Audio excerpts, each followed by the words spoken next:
what advice would you give to your younger self?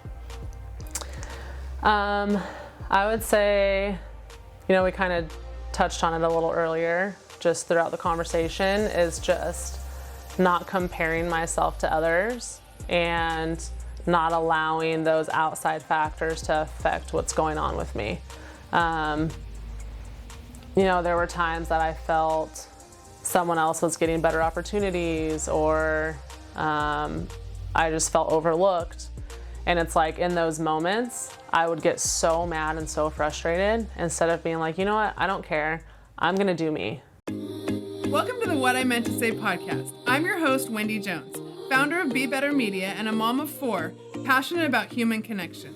Throughout my journey, I have experienced many What I Meant to Say moments. But since life doesn't give us do-overs, I've created a space to reflect and tell our stories again with a little more grace for ourselves and the hope that we can help others and be better for having listened. Welcome to What I Meant to Say. I'm your host, Wendy Jones, and I'm here today with Emily Stockman, a professional beach volleyball player and 2-time All-American from Wichita State.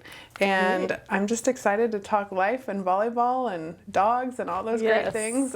We met through Gilbert and on the beach. And that's right. Just thank you so much for joining me today. Of course. Thank you. I'm happy to be here. Yeah. So tell me a little bit. We're kind of just getting going in the AVP season. Yeah. And tell me where you've been lately. Most recently, I just got back from New Orleans AVP. I played with Sarah Pavin, who is 2-time Olympian, 2019 World Champion, Canadian. She's amazing. It was so fun to be on the court with her. My teammate is currently in college, so waiting for her to finish her season. So I got the opportunity to play with Sarah. That's so great. It's such a great sport that you can mix it up like that. Right. And just get that experience with people that have, amazing world-class athletes. Watching you guys compete. And I always love watching how when you make transitions and new blockers, new defenders, it's so fun to watch as a spectator just to see how things come together. So and it's so cool, just she's Canadian, I'm American, so just kind of bringing the two countries together and being able to compete together, not against each other all the time. Absolutely. So tell me, what'd you love about New Orleans? I love that city. We after the tournament, we went down to the French Quarter and had a couple drinks and just experienced the crazy life that they have down there. It is a full-on party. I'm pretty sure all the time. All the time. But yeah, it was super fun. And the food, we found amazing food the whole time we were there. So little shout out to my friend Sean Ledig that I met through volleyball, and he supports the volleyball scene down there a lot, and we did some AVP first stuff with them last year. Son of a Saint, where they get kids out there to play volleyball and expose them to the sport for the first time, and so fun, really fun stuff. So he's got a Special Olympics team going down there for indoor volleyball, and then we've done the beach stuff. So they're really growing that community. Definitely out of LSU with Kristen and Taryn coming out of there. Tony Rodriguez, many great volleyball players coming out of Louisiana. So. Yeah, definitely. But you guys did run into some weather. We did. Oh my gosh, the weather was crazy. The huge, big Wilson blow-up volleyball ended up blowing away and hitting a power line and exploding, and it was so scary. It was wild. The venue got completely trashed. And they're used to that down there. It's like a way of life for them. But to plan a tournament, did you end up playing at any crazy times? Like, what happened to the schedule? Yeah, it definitely got pushed back on Saturday. So our first match of the day was at 10 p.m. Luckily, it was the only match we had to play that day. But the whole AVP crew and everybody did an amazing job. The fact that they got the venue back together within like 4 or 5 hours, because I'm telling you, the place was destroyed. Yeah, it looks like it from the videos I saw. They pulled it together, and everyone just kind of had to, it's tough because it's like we weren't sure when we were going to play. Are we going to play full matches still? What was going on? But everyone just came together and we made it happen. I love that because what it brings to mind, like as an athlete, like we're such trained, disciplined individuals, and then when stuff like that happens, like how do you adjust your mindset from, I'm going to play at this time and this is how it's going to look, to getting all the way to 10 p.m. Yeah, it's honestly, I think with beach volleyball has helped me because you never really know. I mean, there's always a match time that you have, but if the matches before go over, you know, you could always, the matches will get pushed back and the days just become super long. So I think you just kind of learn to be flexible in those scenarios, and it's not always easy, but you know, everyone has to make the adjustments, so everyone's dealing with the same thing. There's really no advantage or disadvantage at that point. It's just making it happen. Knowing when to turn it on and how to rest before. All exactly. This. Yeah, for sure. So with that, I mean, you've done some international travel this year too, right? Yeah, a little bit. Yeah, where have you been? We did Doha at the end of January, and then we went to Mexico. 2 separate Mexico events, La Paz and Tepic. Okay. Those are the 3 that we've done so far. Okay, and you did those with Meg? Did those with Meg. Okay, yep. Cool. Yeah. And this is all road to the Olympics? I mean, are these these are qualifiers, so how does that work? So it's all a point system. So our qualification is about a 1.5 year process, and we'll play, you know, a ton of events in that 1.5 years, but at the end of it, they'll take your top 12 finishes, and based on your points, you have to be top 2 for your country and top 15 or 16 in the world to qualify. So some pressure.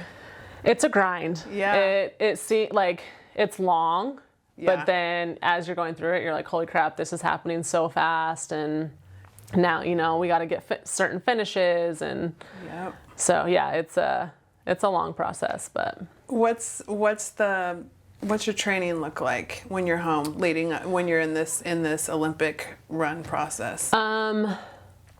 We haven't completely started it yet, just because Meg's been in school, so we haven't had. Again, we've had to be very flexible, you know, with her classes and her still competing for the beach team at SC. Yeah. So. Once she's done with school, which is like the first weekend of May, we'll start actually our training blocks for Olympic qualification.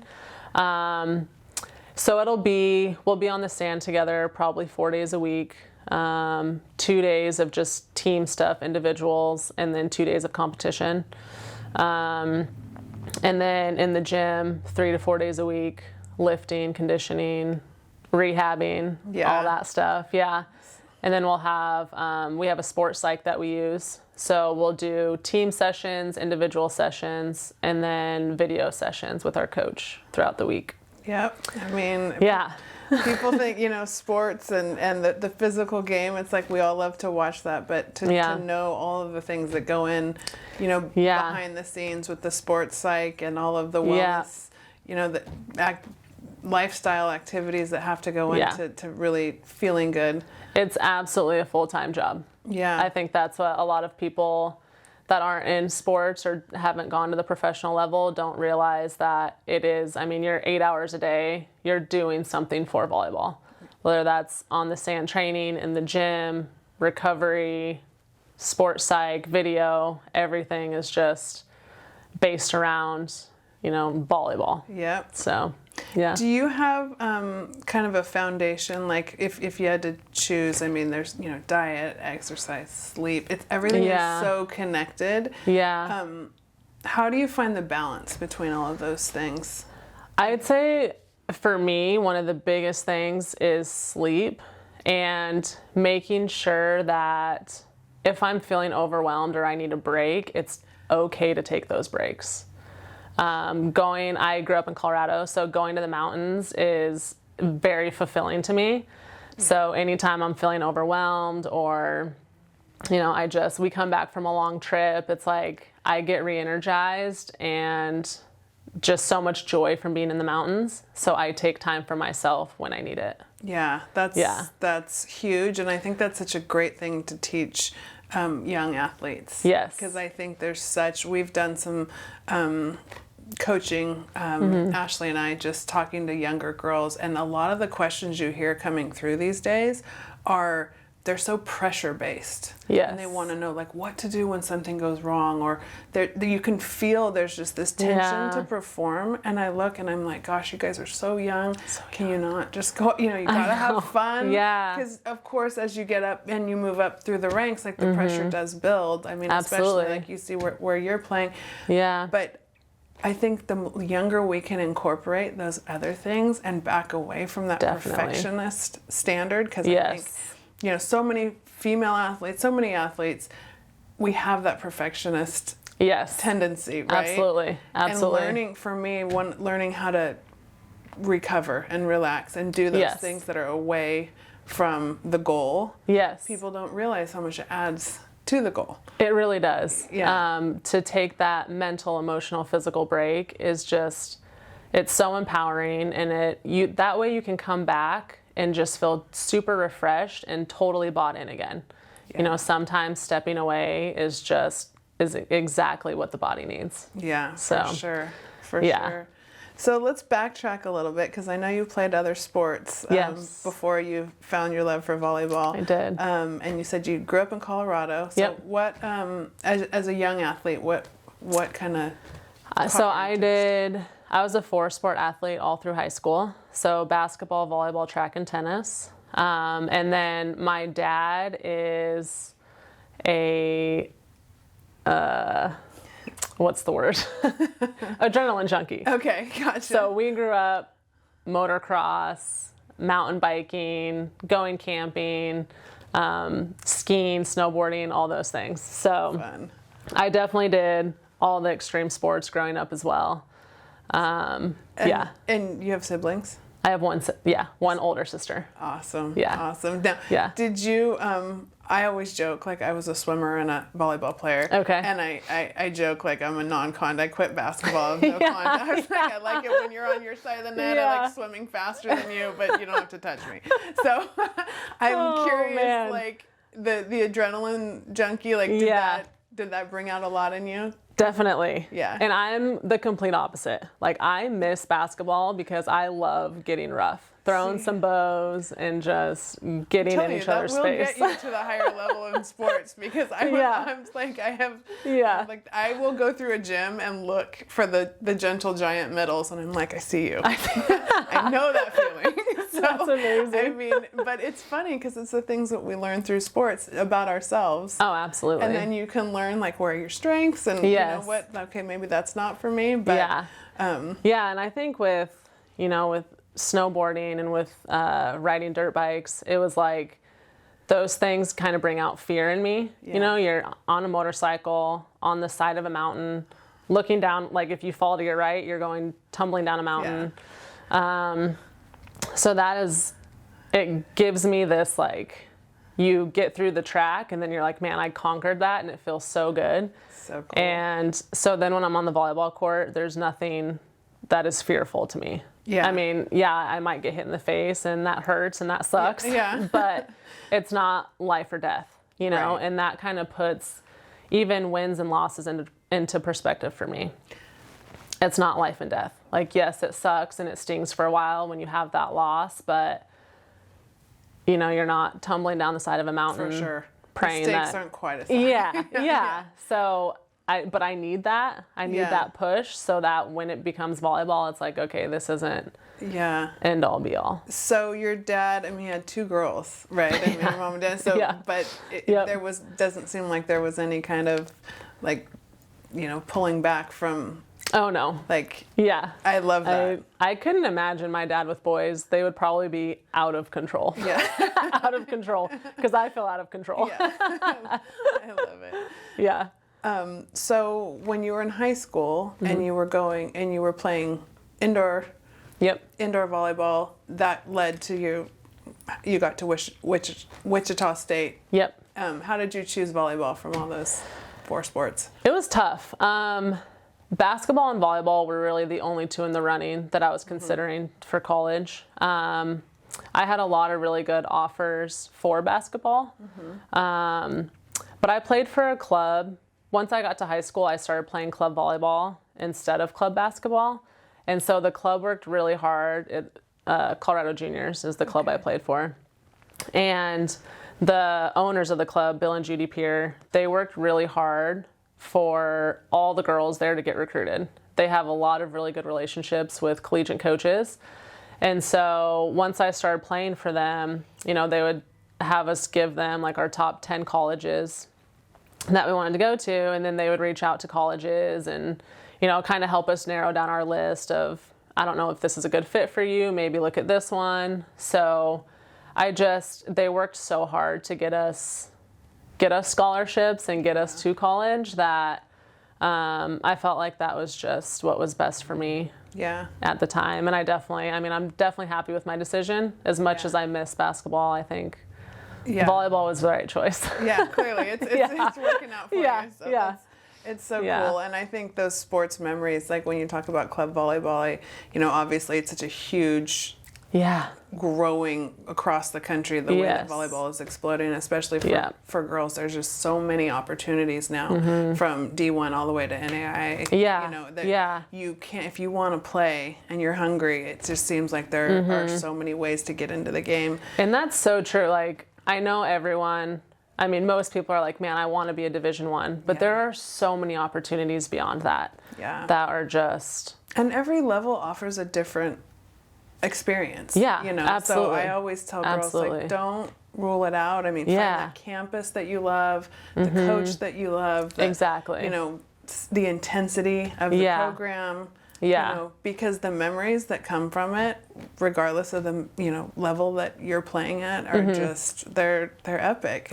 Absolutely. And even the club experience, like I was saying, we've been talking to a lot of juniors players, and I'd love to know, like, some of the things away from the competition that you remember that you could tell juniors that to look to take away from their club experience. Oh man, I had so much fun with our teams. We had girls just from all over. We had a girl on our team that lived in Kansas, and she would drive in. There was a girl from Nebraska that played on a team. She was a year older than us. But then even like from all over the state of Colorado, people were driving in 4 hours this way, 6 hours this way. Amazing. It dedication. Was just, I know. It's crazy. And it was just so fun. We all went to different high schools, so you just had friends all over the state. And those different experiences, to have friend groups that are away from your current. And I know the world's different today with social media, and everybody seems like more connected, but I just think it's those relationships that you start to build on those so teams. Cool. They last. And they do. Some of my best friends to this day were from my club volleyball team, and we all went to different schools. So then I was like, even in college, I could fly to Tennessee and see one of my best friends, or go back to Colorado, and I had friends playing in Colorado still. So it was just people all over the United States. It's just so cool. So some of the other things I really like to zero in on and help athletes with are just, and also talk to parents, are just like, how parents relate to their child's athletic experience. Like how do you feel like your parents looked at your experience going through, and what was their role in promoting your growth? My parents were amazing. They, to this day, are my biggest supporters, biggest fans. I remember growing up playing basketball. My dad, he loved basketball. So he was like all in on basketball. And our basement wasn't finished. So as a kid, he would have me go down in the basement, and he would set a timer for 20 minutes. And he would be like, okay, I don't want to hear that ball stop dribbling until that timer goes off. And he knew how much I loved it. And wanted me to be the best I could be. And so he pushed me in a way that I enjoyed.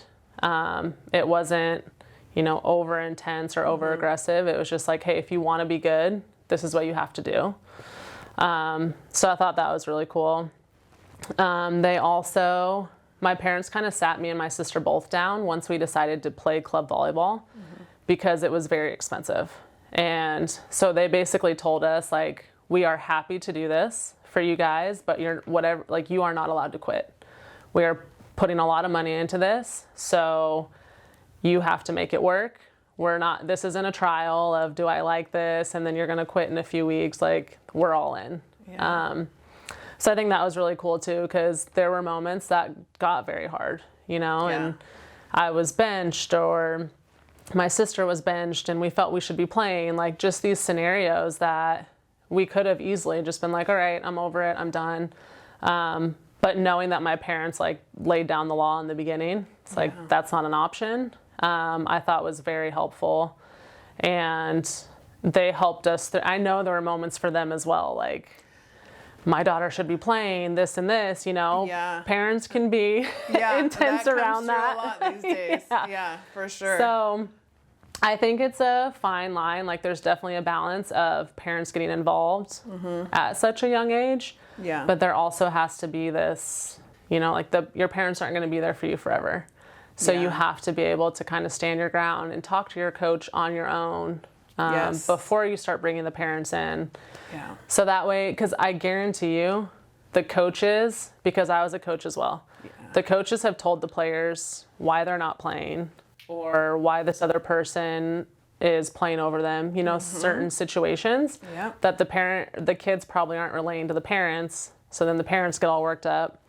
So I think it's just very important that you can teach the kids and the young athletes to address their situations with their coaches, with their teammates, before getting parents completely involved. Yeah, learning to advocate for yourself it's huge. And if you can, in anything in life, whether it's your education, your sport, your friend groups, whatever that is, but if you can learn that in those club days and then have that transition, I mean, especially if you go on to play in college. Absolutely. Then you're really standing on your own 2 feet. And absolutely. Yeah. So tell me a little bit about what your Wichita State experience was like. Incredible. Yeah. I had the best time. College, I swear, I tell my kids all the time, I'm like, college is hands down just... It is. It's the best experience. Right? Yes. And it's like, I didn't Highly really believe it when my parents were saying that, like, really? Yeah. And now looking back, you're like, man, carefree. Those were the days. I mean, if you have that, if you are lucky enough to have that supportive college experience, it is... Absolutely. It's incredible. Yeah. Yeah. So I actually went to Winthrop University my freshman year in South Carolina. Most people don't know this because I try to forget about it now. No, that's interesting though, because you made an adjustment. I was a transfer. Okay. What led to that? And it was not easy when I was back in school. So I went to Winthrop University. I kind of waited. I had some offers from different schools, but I had my heart set on coming to California for college. So I waited and waited and waited, thinking that I would get an offer from a California school, and it never happened. Oh, wow. So it was kind of like Winthrop was just, they pursued me very, very hard until the very end. And so I was like, all right. Okay, cool. Here we go. Guess I'm going to South Carolina. Yeah, so you had some heartbreak there. Yeah. Yeah. It was, so originally the coach sat me and my dad down and said, I will be here for at least 5 years. Just told us, if at the time felt like, oh man, he's like really invested, blah, blah, blah. And it turned out to be just, kind of a bunch of lies. And so after my first semester there, he ended up leaving. He got another coaching job. And he called me to tell me he was leaving. And I said, okay. I was like, then I'm going to leave too. Because he was the only reason I was really at the school. I thought he was a very good coach, very technically sound, which I hadn't had very many technical coaches before. So that was very intriguing to me. And I wanted to learn from him. But then, so he decided he was going to leave. And I was like, okay, then I'm going to leave. And he said, I don't think you should do that. I think you should stay and help build the program. And I was like, no, I think I'm good. Not into that. Yeah. I don't want to build a program. I want to go to one that's already established. Set. Yeah. Okay. So then he wanted me to go with him to his new school, Georgia. Okay. And I was now in contact with my club coaches because they were going to help me get re-recruited. Okay. And come to find out, he had been telling all these other college coaches that I didn't turn out to be what he thought I was, and just kind of bad-mouthing me And then he told me that he wanted me to come to his program, come to Georgia with him, but then told everyone else that he only wanted me there for a year and then he would be done with me. So it was this whole, it was a whole situation that was pretty terrible going through it. And you're 18? 19? Yeah, 18. Yeah. Yeah. So it was That's tough. a lot. It was a lot. And then, so I still had 3 official visits. Okay. I think 2 or 3 left that I never took previously. So, University of Nevada, Reno was one of them. Wichita State was one of them. And then I think it was New Mexico or New Mexico State. I can't remember. And so so the new coach came into Winthrop and I told her, I said, I am most likely going to transfer. I just want to be upfront with you with what's going on. And she was like, okay, then you're done here. And I was like, wait, what? Like normally, you know, because I hadn't made a decision yet. And I was like, I don't know. So she wasn't fighting for you? So she wouldn't, no. Yeah. She wasn't fighting for me to stay. She wouldn't let me train with the team at all during the spring. Oh my gosh. They didn't even have enough players to compete. They asked one of the seniors to come back and play instead of allowing me to play. And then rather than helping expose you to the sport and the team, they're punishing you. They're punishing me. That's the way I'm seeing it. And the strength and conditioning coach there, I went into lift one day and he was like, you're no longer an athlete here. You can't use these facilities. I hope you're enjoying this conversation on What I Meant to Say, produced by my company, Be Better Media. To see the world of why we are striving to share inspired edutainment, I invite you to please check out our website, bebettermedia.tv.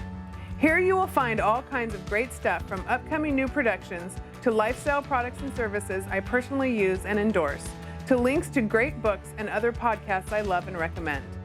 Please check us out at bebettermedia.tv. That's bebettermedia.tv.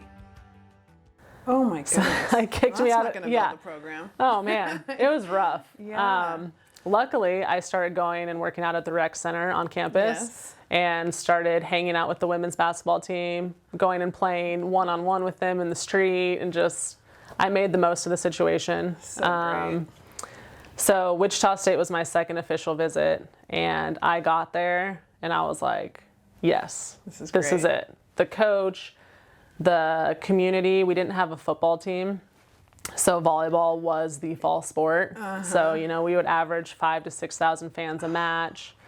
That gave me the chills. That's so fun. It was I just went up to BYU for a men's match the other night because I was like, I have to see one of these before my son finishes. I hadn't seen one because it was during COVID, and then next year they'll be at Stanford. And I was like, I want to be in an arena with 5,000 people watching volleyball. Yes. And it's so fun. It's so cool. It's so cool. Yeah.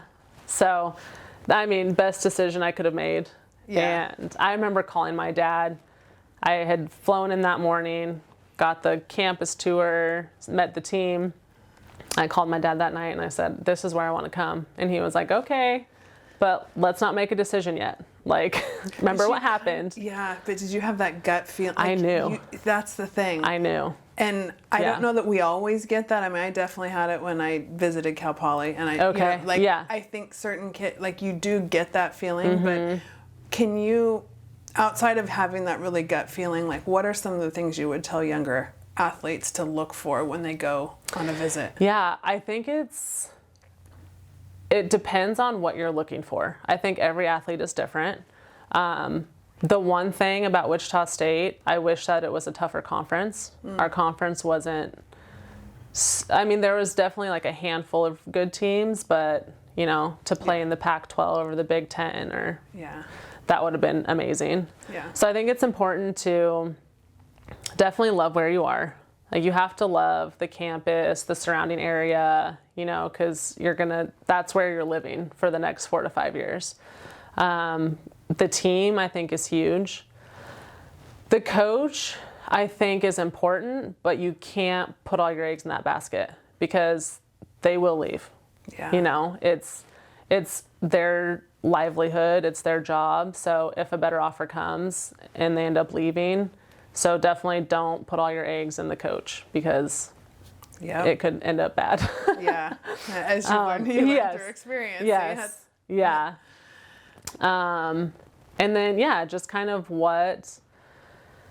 depending on what division you're going to, you know, if you're going to a school that's not as competitive, what is there to do in the area that you're going to do outside of your sport? Yeah. I think that's important because, you know, like I was saying earlier, going to the mountains and stuff was very important to me. Yeah.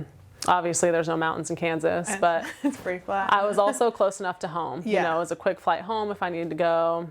A 7-hour drive, so. Nice. Yeah. So, yeah, so that's your indoor. So you finished up 3 more years there? Yep.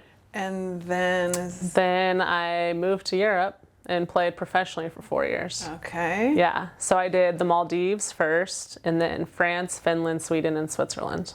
Wow. Yeah. Those are some cool places to live. So cool. Yeah. Places that I probably would have never gone otherwise. Yeah. And what was that experience of like living over there and like that's a lot? Yeah, it's a lot. Yeah. The seasons I played 2 full seasons and then 2 half seasons. Okay. The seasons are very long. Were the half seasons due to injury? Or So my first year was because I had shoulder surgery right after college. Okay. So I went for the second half of season. And then I played a full season in Finland, a half season in Sweden, because after playing 2 years, I was kind of like, I don't know if I want to go back. Mm-hmm. And then ultimately I decided I did, but it was for the second half of the season again. Okay. And then I finished in Switzerland with a full season. Gotcha. And yeah. What made it, what was the mental game of like, I want to play, I don't want to play, and then like the money in the contract was Yeah. really good to go back. Okay. I mean, I wasn't done with volleyball. I wasn't overplaying. It was just the seasons were long and you're away from your family, 7-8 months out of the year. And that was my first time ever missing holidays. Holidays for our family is very big. Thanksgiving and Christmas, we just have traditions that was hard for me to miss. So I missed a few years of that. So that was tough. But living over there, I think if you have the opportunity, absolutely take it. Yeah. Because you get to experience different cultures and you're just in it and you're living it and you get to explore the world. Yeah. And they love their volleyball. They love their volleyball. Yeah. I mean, they do. We don't quite have that professional experience here in America. I know they're working on it. Yeah. But for indoor, the Europeans, they love their volleyball. They do. And it's even, most of the places I played was a very small town. So that was kind of hard. Yeah. But still, even though it's a small town, they know who you are, and they're coming to support you at the games. And that's really cool. Yeah, you definitely have a support system over there. Yeah. Yeah. So from Europe, then you made the transition to beach. Yep. 2014, I finished my last indoor season in Switzerland and moved to California permanently to pursue beach volleyball. Finally made it to California. Finally made it. I made it. Yep. Yeah. And been here ever since. So been you've been here about since. 10 years? Yeah. Almost. Wild. Isn't that crazy? It's so crazy. Yeah, it's about how long I've been in Southern California. Yeah. So it goes fast. It does. But so what was that transition like? I know there's a lot of girls out there looking at making that transition. It was amazing and hard and frustrating and exciting all at the same time. All things worth having. Yeah. Luckily, I found an amazing coach from the start, Scott Davenport. Okay. So he really developed me into a beach volleyball player versus an indoor player. Yeah. He's the most technical coach I've ever worked with in my entire career. My daughter came home from her first lesson with him with a journal. Yes. I mean, she's she's kind of a coach herself, but she loves all the technical stuff, but the stuff that she wrote and then applied, I was very impressed with him from day one. Yeah. So, he's incredible. Yeah. So I think one of the biggest things for me transitioning to the beach was I'm a defender. Mm-hmm. And I had a very hard time knowing that a ball could hit the sand and it was just a good shot and nobody was going to dig it. Because coming from indoor, it's like, you don't let the ball hit the floor, right? And then it's like, wait, there's only 2 of us and we can only do so much. So if someone hits a good shot, it's like, oh, like that's, you know, the one thing we are giving up. Yeah. But it's still very frustrating. Yeah. Because you feel like, I want to be able to cover everything and I can do this. But in reality, it's you guys can do a lot. You do some really amazing things, but I can see that mentality difference from six people. And I knew the indoor game before. I only played beach for fun, and it's like it is a very different. It's a very different game. It's so fun. Yeah, it's so fun. But so you've been how many partners have you had over the years? Oh man, a lot. Yeah. I started, so my first year on tour, I played with 2 different people. So let's see, it was Angela Benson and Tracy were my first year. Then I played with Kim DiCello. I played with Amanda Dowdy, Kelly Klinsky, Meg. And there's definitely been some other, you know, just like, and that's the interesting thing about beach volleyball is like it's not like this big contracted sport where you're, you know, and it's like there's always shakeups.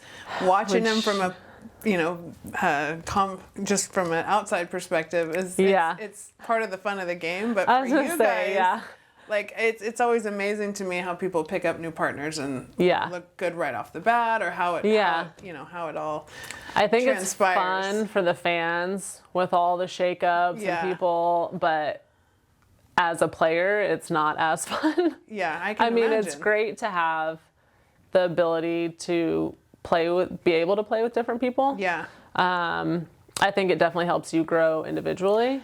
For sure. But as a young athlete, and I think even as the girls are growing up, and the guys too, but just learning to play with other people. Definitely. And whether you're headed into college, that your coaches are going to flip partnerships around all the time. And I do think it does make you a better athlete. Oh, absolutely. And sure. I think definitely for kids, juniors, you know, all the way up through college, it's very important to play with multiple people. Yeah. And multiple positions. It's very hard when you get on the sand and this person is like, I am a right side defender. And you're like, all right, but...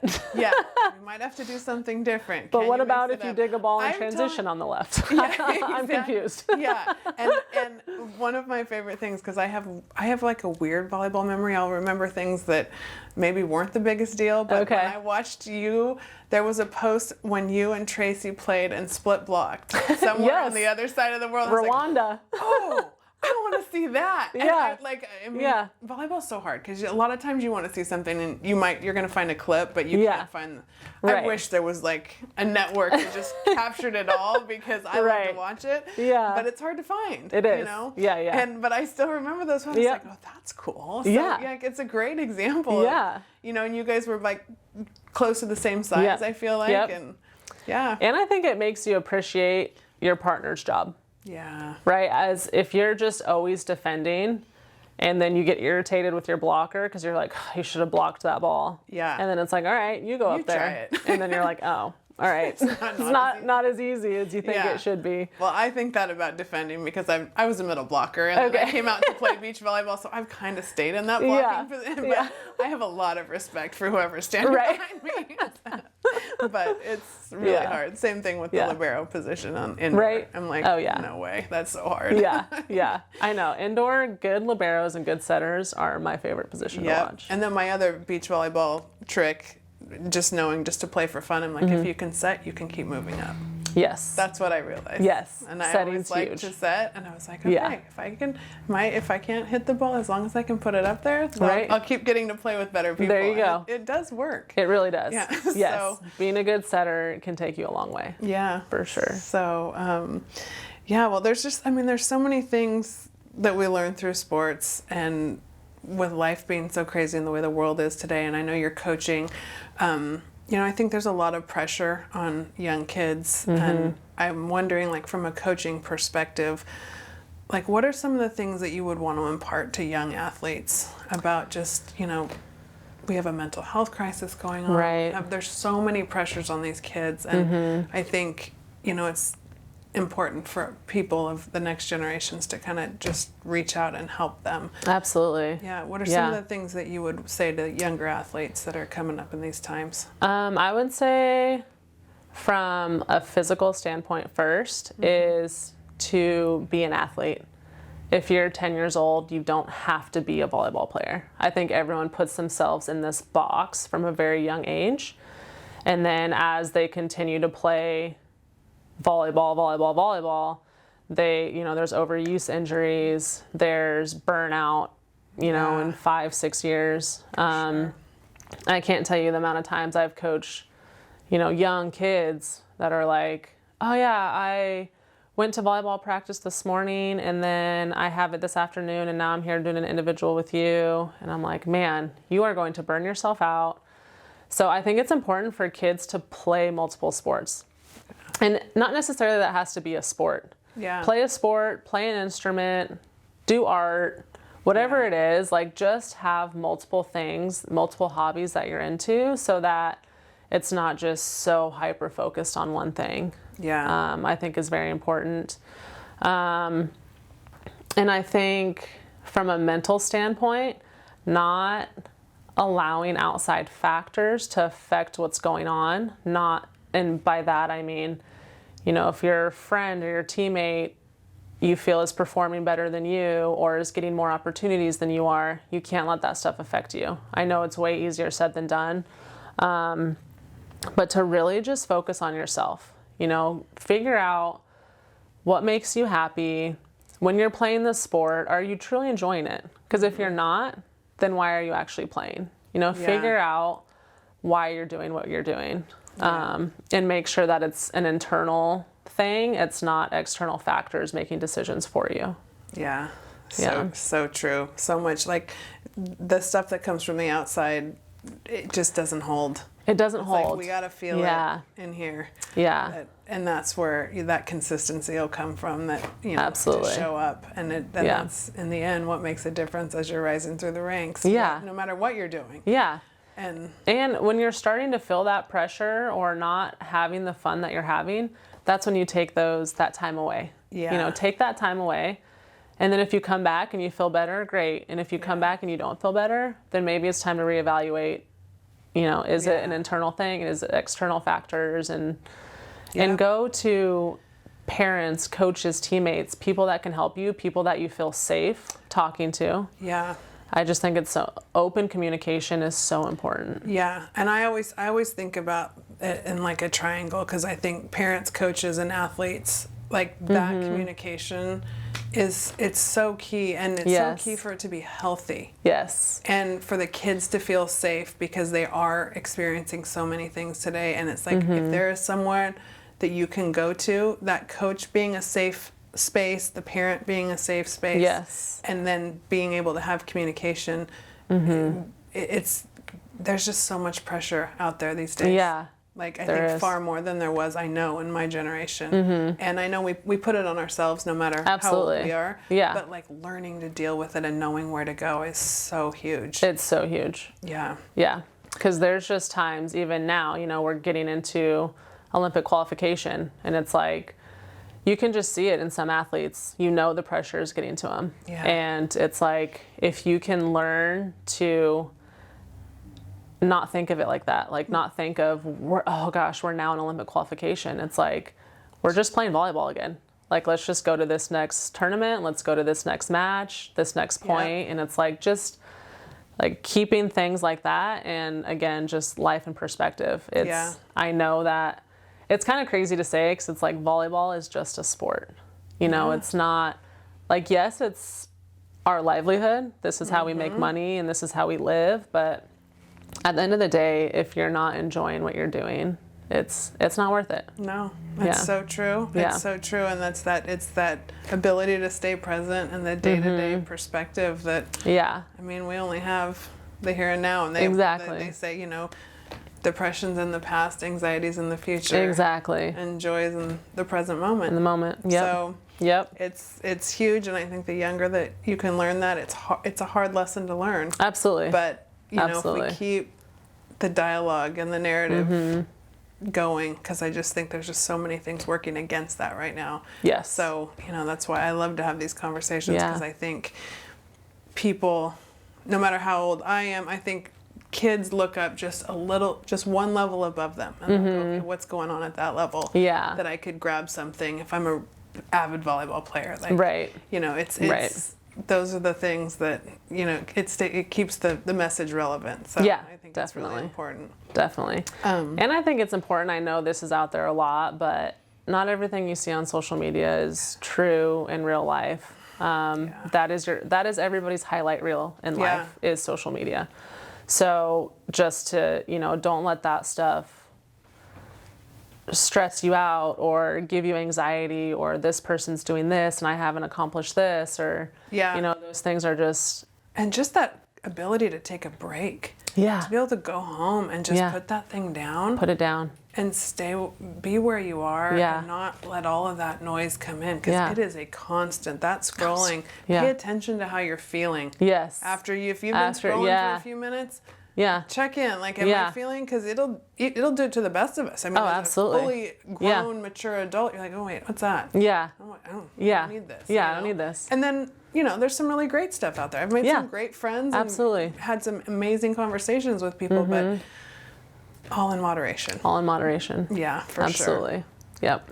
So one of the last little topics I wanted to touch on is that this concept of, like, you know, athletes are such great leaders. I think the things we learn from playing our sport, you know, there's so many statistics out there on companies that love to hire athletes. I mean, the guys that are working, we've all played sports. Yeah.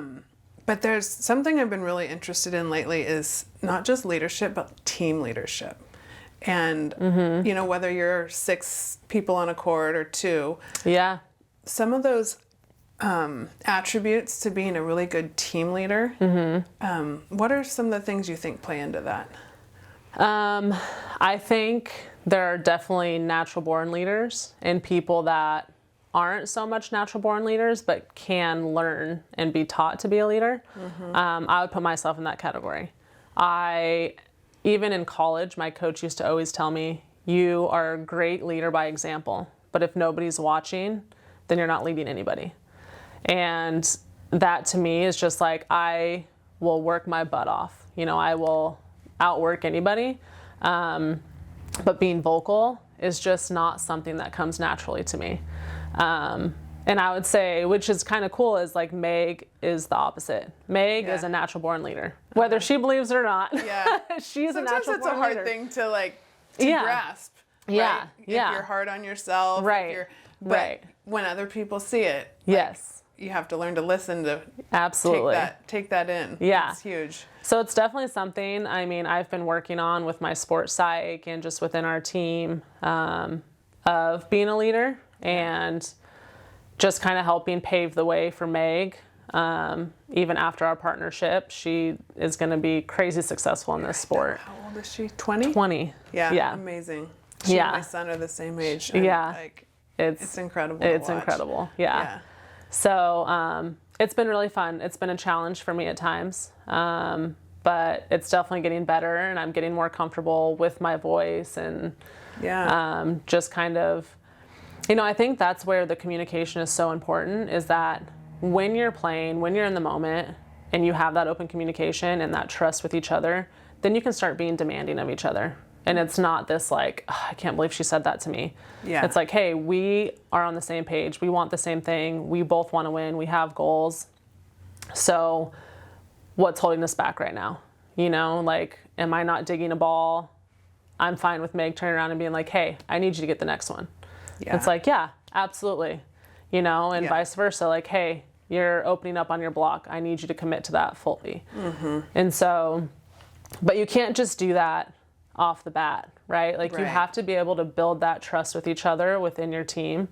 So you know that it's not coming from a bad place. It's coming from, you both want to win, you know what you need to do, so let's make it happen. Yeah. And I think different scenario or like different matches, things are happening, and maybe she needs to take more of a leadership role because I'm struggling. Yeah. Or I need to be a leader more in this area because she's struggling. So just kind of having that flow together and knowing that everyone has a voice on the team. And at one point, like, who's going to step up and really take the reins and lead in that moment? Yeah. So Yeah, I don't know if I really answered your question. No, you did. You did. And I like, especially with the, 2 people on a court's a lot Right. different than 6. And Right. what I love to watch, and I've realized over the years, is like in 6-man, I mean, you can have 6 all-stars and it does not go doesn't go well. Yes. Right? So Yes. what are those intangibles? How do you put a team together where everyone's got a different skill set? And not that you don't want all-stars and ringers. I mean, Right. it's great. Right. But how do they communicate? How do they connect? What are what's the bond like? And that's Right. like my favorite stuff to Yeah. watch. I love to watch teams that get along well. Yes. And then you can tell even when they're off the court, like, Yep. this is working because, not just because that guy or that girl can get, 15 kills, but Right. because, they're bonded. Yeah. So, And I think that all starts with communication and spending time with each other off the court, getting to know who each of you really are. yeah. Outside of the court, what gets you going, what pisses you off. Yep. So you know how to help each other on the court in a pressure situation. Yeah. And Yeah. handling that pressure, I honestly think that is one of the best things that comes out of sports. Because Yes. as you get older, there's a lot of pressure in life. And the things that you learn young and learn how to process through these pressure-filled moments on the court, Right. they really they transition into some really big stuff that matter to people in the world. Absolutely. Like that is, and I think Yeah. it comes through anything we're passionate about, whether Yes. it's, like you said, music or theater or sports, but wherever it Yeah. is that you learn to lead, Yep. it carries you. It really it's like does. we're really building those habits, Yep. and it's really fun to watch. Yeah. It's really fun to watch. So, the question I love to ask, because the reason I do this show is just because I love generational learning, and I love what we learn through the hard things we go through the amazing things we grow through. And I just love to ask the question, what advice would you give to your younger self? I would say, we kind of touched on it a little earlier, just throughout the conversation, is just not comparing myself to others and not allowing those outside factors to affect what's going on with me. There were times that I felt someone else was getting better opportunities, or I just felt overlooked. And it's like, in those moments, I would get so mad and so frustrated, instead of being like, you know what, I don't care. I'm going to do me. I'm going to work hard. I'm going to work my butt off. And at the end of the day, like, hard work is going to trump, handouts. Yeah. So for me, it's just like, if you can just focus on you. And I've seen quotes before that are like, something like, be better than you were yesterday. Yeah. Right? Yeah. And that to me is just, I think that's the biggest thing, is don't let things around you affect what you're doing or how you're doing it. Like, be you, do you. And I promise you, hard work will pay off in the end. Yeah, for sure. And my daughter and I were just having a conversation the other day about the difference between realizing how good it feels to work hard. Yes. Versus working hard because you're trying to please somebody else. Yes. Right? And that That came is- through a little bit in yes. what you were saying there. It's Absolutely. like worrying about what the outside world is seeing or thinking, or you want to get some reaction from them, or and then just realizing that she was talking about the difference between playing sports and doing theater, and she said, I realized that, like, a lot of this, I was running into a lot of the same stuff. Yeah. And I was like, yeah, because you're still you. Right. You're finding out what you're passionate about, but you're going to go about it in a certain way. Yeah, absolutely. And that's what's fulfilling. That Right? absolutely. Yeah. Because even if you think about it from like a win-loss standpoint, if you lose a match that you just laid it all out on the line and you played great, you're going to feel good. Yeah. Even though you lost, it's like, man, that team was just better today. Yeah. And everyone else is going to be like, oh my gosh, I can't believe you lost. And it's like, wait a second. So we don't listen to that. We're like, no, we played great volleyball. Good things happened. And that's where you find your joy. Yeah. Yeah. Amen. You win some, you lose some, right? Exactly. I guess it's absolutely Exactly. part of the journey, Yes. for sure. Yes. So, well, thank you so much. I love these conversations, Yes. and I'm excited to see how the rest of this season goes. Thank you. The Olympic run. I mean, there's just so much great stuff to pay attention to. Yes. And, keep in touch and let Absolutely. us know. We love following along. Sounds good. Thank you so you. much. Yeah. So thank you all for joining us today on What I Meant to Say. And I just, I love doing this show. I love connecting with my audience. And I'm just here to remind you to just be real, be you, and be better. Thank you for joining us on What I Meant to Say, another production of Inspired Edutainment brought to you by Be Better Media.